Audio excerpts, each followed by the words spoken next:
பாருங்கள் இங்கே 7வது வினா. சீரான கதியில் செல்கின்ற ஒரு பொருளின் இயக்கம். அவ சீரான கதியில் செல்கிறது. கதி மாறவில்லை. ஒரு பொருளின் இயக்கம் பற்றிய தகவல் கீழே தரப்பட்டுள்ளது. தூரம் மீட்டர், நேரம் செகண்டில். 0 மீட்டர் 0 செகண்ட், 4 மீட்டர் 2 செகண்ட்களில், 8 மீட்டர் 4 செகண்ட்களில், 12 மீட்டர் 6 செகண்ட்களில், 16 மீட்டர் 8 செகண்ட்களில்.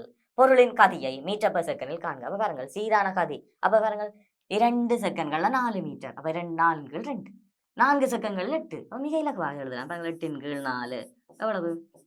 2 metre per second. அது கட்டாயம் அழகு எழுதுவோம். பாருங்கள் 16 8 அளவுகள் 2. மிக சுலபமாக பாருங்கள். எங்க நான் இப்ப 0 அளவு வைக்கிறேன்ல, 4 2 அளவுத்தால் 2, 8 4 அளவுத்தால் 2, 12 6 அளவுத்தால் 2, 16 8 அளவுத்தால் 2. பொருள் அதே கதியில் 22 மீட்டர் செல்வதற்கு எடுக்கும் நேரம். மிக இலகு பாருங்கள். 2 மீட்டர் பெர் செகண்ட் என்றால் ஒரு செகண்ட்ல 2 மீட்டர் போவார். அப்ப 2 மீட்டர் போறதுக்கு அவருக்கு ஒரு செகண்ட் வேணும்.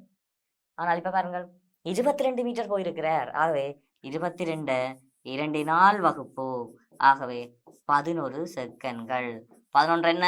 செகண்ட்கள். கட்டாயமாக நாங்கள் இந்த அலகுகள் குறிக்க வேண்டும். எப்போதும் வினாக்களுக்கு விடை எழுதும் போது அந்த விடையுடன் பொருத்தமான அந்த அலகை குறிக்கணும். இதுல போய் நாங்கள் என்ன மணத்தியாலமோ அல்லது நிமிடமோ குறிக்க மாட்டோம். என்ன செகண்ட் நாங்கள் பாருங்கள் மீட்டர் பெர் செகண்ட்லாம் இருக்குது தரப்பட்டுள்ள. அப்ப 12 மீட்டர் செல்வதற்கு எங்களுக்கு 11 செகண்ட்கள் எடுக்கிறது.